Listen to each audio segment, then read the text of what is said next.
본문에서는 하나님 명령을 거절하고 하나님을 인정하지 않다가 얻어맞을 때까지 고집부리다가 다 잃어버리고 나서 후회하고 또 강팍하는 그런 인간의 어리석음을 볼 수가 있습니다. 본문을 통해서 주시는 교훈의 말씀 함께 묵상하며 나누겠습니다. 오늘 첫째로 좀 묵상할 말씀은 하나님 앞에서 힘자랑하지 말자라는 겁니다. 하나님 앞에서 자기가 가진 힘을 자랑하지 말아야 됩니다. 1절과 2절 보시니까 여호와께서 모세에게 이르시되 바로에게로 들어가라. 내가 그의 마음과 그의 신하들의 마음을 완강하게 함은 나의 표징을 그들 중에 보이기 위함이며 내게 내가 애굽에서 행한 일들 곧 내가 그들 가운데서 행한 표징을 내 아들과 내 자손의 귀에 전하기 위함이라. 너희는 내가 여호와인 줄 알리라 라고 하였습니다. 본문 보시니까 하나님께서 애굽 사람들에게 재앙을 보이시는 이유 이렇게 말씀하고 계십니다. 그 이유는 모든 것을 통해서 궁극적으로 목적하시는 바가 하나님이 여호와시다, 참신이다 라는 것을 알게 하기 위함이다 라고 하셨습니다. 하나님이 재앙을 내리고 바로는 말 듣겠습니다 그랬다가 또 마음 바꾸고 막 이렇게 계속 버티고 막 이런 모습 보면은 자칫 하나님이 바로를 꺾지 못해가지고 막 그러는 것처럼 보일 수도 있습니다. 근데 전혀 그렇지가 않죠. 하나님이 꺾지 못해서 꺾지 않으신 게 아니죠. 그 출애굽기 9장 15절 16절에 보니까 이런 말씀이 있습니다. 여섯 번째 악성 종기 재앙 내릴 후에 하나님이 바로에게 이렇게 말씀하셨습니다. 내가 손을 펴서 돌림병으로 너와 내 백성을 쳤더라면 네가 세상에서 끊어질 것이나 내가 너를 세웠음은 나의 능력을 내게 보이고 내 이름이 온 천하에 전파되게 하려 하였음이니라라고 했습니다. 하나님이 돌림병, 즉 전염병이죠. 그것으로 그 바로와 그의 백성들을 한 번에 다 충분히 죽일 수가 있었는데 그렇게 하지 않았다라고 했습니다. 그렇게 하지 않은 이유는 하나님의 능력을 보여주고 하나님의 이름이 온 천하에 전파되게 하려 함이다라고 했습니다. 왜 계속해서 애굽의 재앙이 계속되고 있는가? 그것은 이 여러 재앙들을 통해서 여호와 하나님이 누구신지를 알리기 위함이다라고 했습니다. 그래서 재앙 한번 내릴 때마다 하나님이 이런 재앙을 내리실 수 있는 분이구나. 이분이 온 천하에 다스리시는 신이시구나 라는 것들을 하나씩 깨우쳐가는 겁니다. 이렇게도 하시고 저런 것도 하시고 이런 모든 걸 다 하시는 그런 거죠. 그래서 애굽에 내린 재앙들을 우리가 보면서 하나님이 어떤 분인가 하는 것을 우리가 알아가게 됩니다. 즉 우리가 이제 처음부터 이렇게 쭉 내린 재앙들을 보니까 물을 피로 만드시는 분이시죠. 개구리를 불러오고 파래를 불러오시고 먼지로 이를 만들고 전염병을 주관하시고 또 이 땅에 우박을 내리시고 하는 그런 분.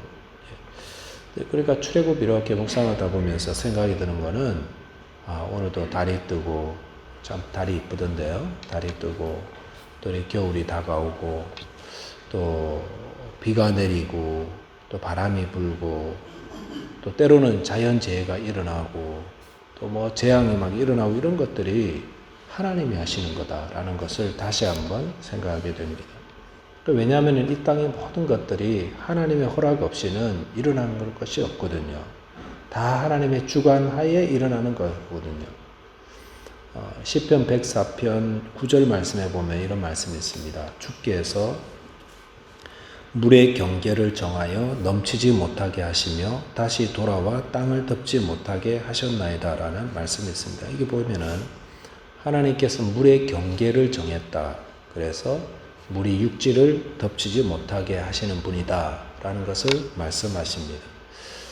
바닷가에 가시면은 그냥 아무렇지 않게 생각했었는데 그 바닷가의 물들이 해변까지 밀려왔다가 부서져서 다시 돌아가고 또 밀려왔다가 또 돌아가고를 계속해서 반복하는데도 육지에 넘치지 않는 이유가 뭘까?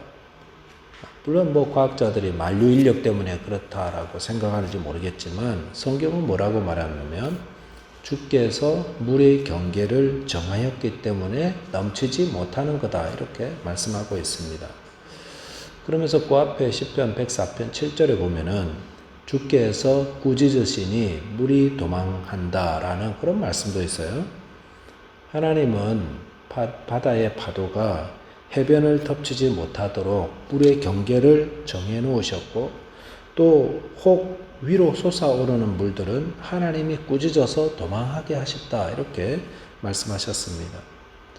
그러니까 하나님께서 바다의 파도와 그 경계를 다 정하시고 그 주관하에 있는 거구나 라는 것을 우리가 배우게 되는데, 그러면 쓰나미는 어떤가라는 겁니다. 쓰나미가 일어나서 물의 경계를 넘었죠. 그래서 육지를 침범하는 그런 일들은 어떻게 일어난 걸까요?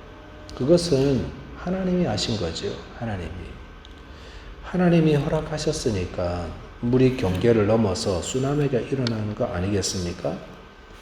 근데 이 땅의 과학자들이나 사람들은 절대로 그렇게 이야기하지 않습니다. 지각 변동으로 일어난 거라고, 저 바다 밑에서 뭐 지진이 어떻게 일어나고 해서 쓰나미가 일어났다. 매스컴에서도 아무도 뭐 쓰나미 때문에 뭐 하나님 뭐 원망하고 그런 적도 없어요. 하나님 말하지 않습니다. 왜 그럴까요?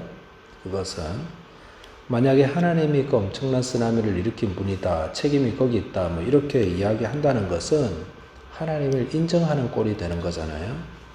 그러니까 쓰나미를 일으키시는 하나님이 계시는데, 그런 하나님이 정말로 존재한다면은 사람들이 그 하나님을 경배하고 그분을 섬겨야 하는 게 마땅하다는 겁니다.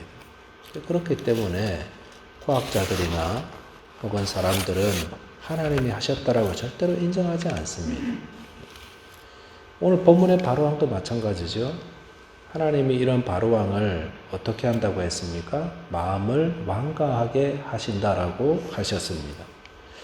완강하게 한다라는 표현은 마음을 부드럽게 하지 않고 내버려 두셨다라는 것을, 그런 의미도 있습니다. 하나님이 우리의 마음을 부드럽게 하실 수 있는 분인데, 그런데 마음을 계속해서 교만하게 하고 회개하겠다 그랬다가 회개하지 않고 계속 불순종하는 자들에 대해서는 하나님이 완강하게 하지 않고 완강하게 그냥 내버려 두셨다가 계속해서 하나님의 뜻을 어긋나고 하나님을 대항하다가 멸망하게 된다라는 것입니다. 우리가 우리의 삶 가운데 일어나는 여러 가지 것들 통해서 하나님을 인정할 수 있어야 됩니다.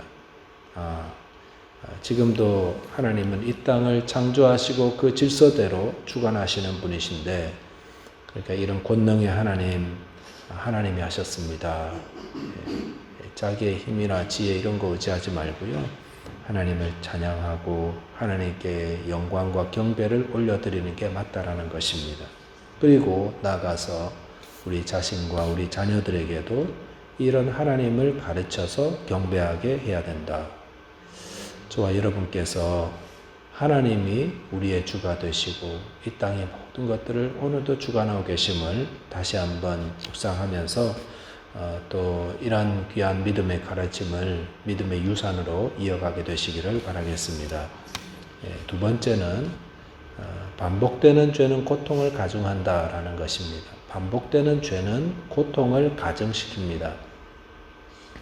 4절과 5절에 보니까 하나님께서 8번째 재앙인 메뚜기 재앙을 내리시겠다라고 바로 모세와 아론을 통해서 말씀하셨습니다.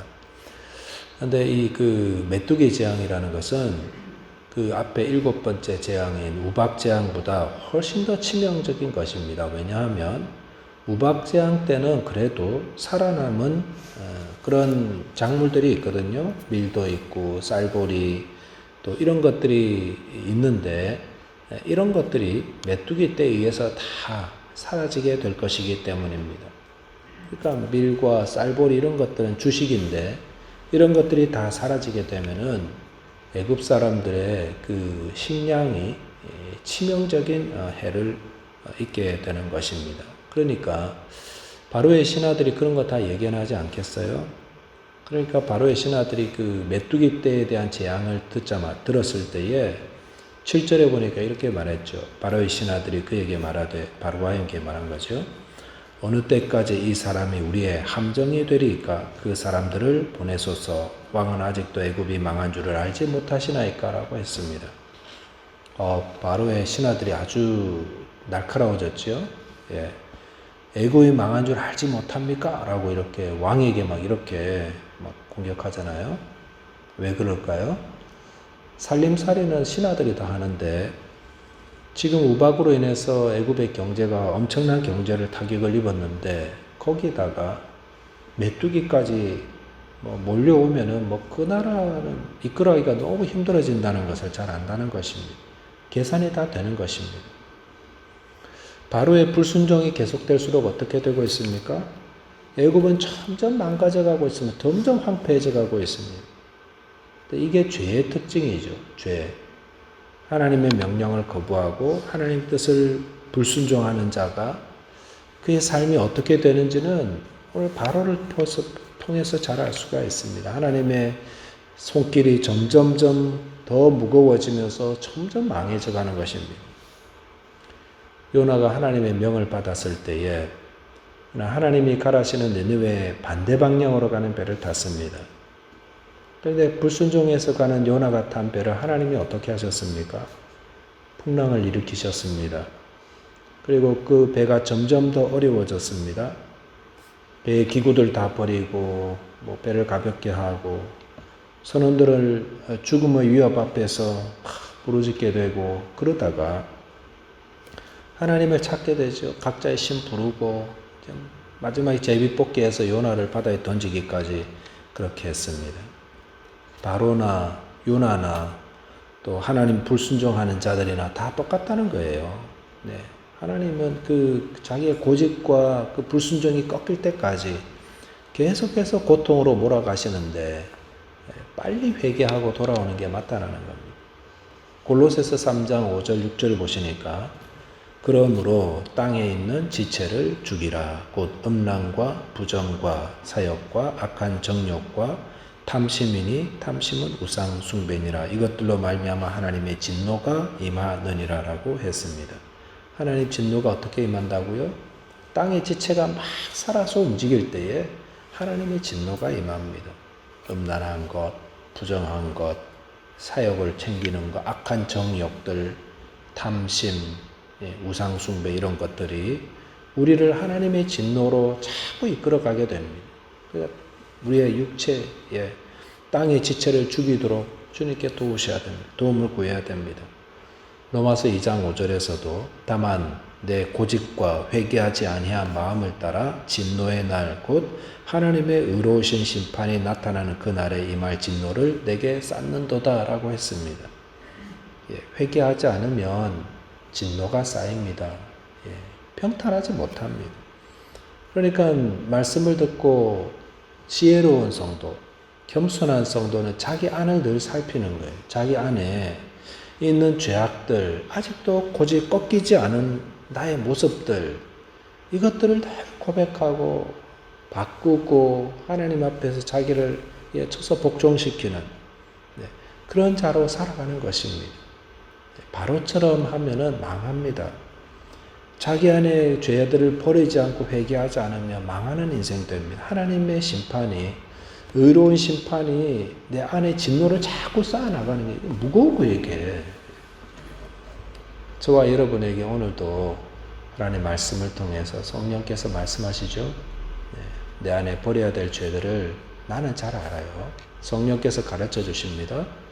이런 것들 주님께서 일러주실 때에 자꾸 내 힘 자랑, 내 고집 자랑하지 말고 빨리 나를 죽이시고 주님께 회개하심으로 하나님의 진노에서 벗어나서 하나님의 귀한 은혜 안에 거하여 가는 저와 여러분 되시기를 주님의 이름으로 축원드리겠습니다. 기도하겠습니다. 하나님 아버지 감사합니다. 이 새벽 시간에 주의 말씀을 묵상하며 또 주께서 우리에게 뜻하신 바를 생각하게 해주셔서 감사를 드립니다. 주님, 계속되는 재앙에도 불구하고 하나님의 뜻을 거역하였던 바로처럼 주님, 저희들도 저희 안에 있는 욕심과 육체의 또 사욕들을 버리지 못하고 고집하며 내 자신을 정말로 고통스럽게 하고 있는지는 아닌지, 주님, 우리 자신의 죄들을, 저희 자신의 욕심과 내 자아를 돌아보며 주님 회개하며 주님 앞에 무릎 꿇고 또 온전히 순종하는 자 되기를 기도합니다. 주님, 저희를 도와주십시오. 저희는 악한 자들입니다. 연약합니다. 저희들은 무지합니다. 저희들을 버리지 마시고 주님께서 오늘도 강권적으로 역사하여 주셔서 회개하며 주의 뜻을 구하며 순종하며 나를 부인하며 주님을 따르며 주님께 주시는 은혜 안에 거여가는 살아가는 주의 백성들 다 되게 하여 주옵소서. 우리 주님 예수 그리스도 이름으로 기도하옵나이다. 아멘.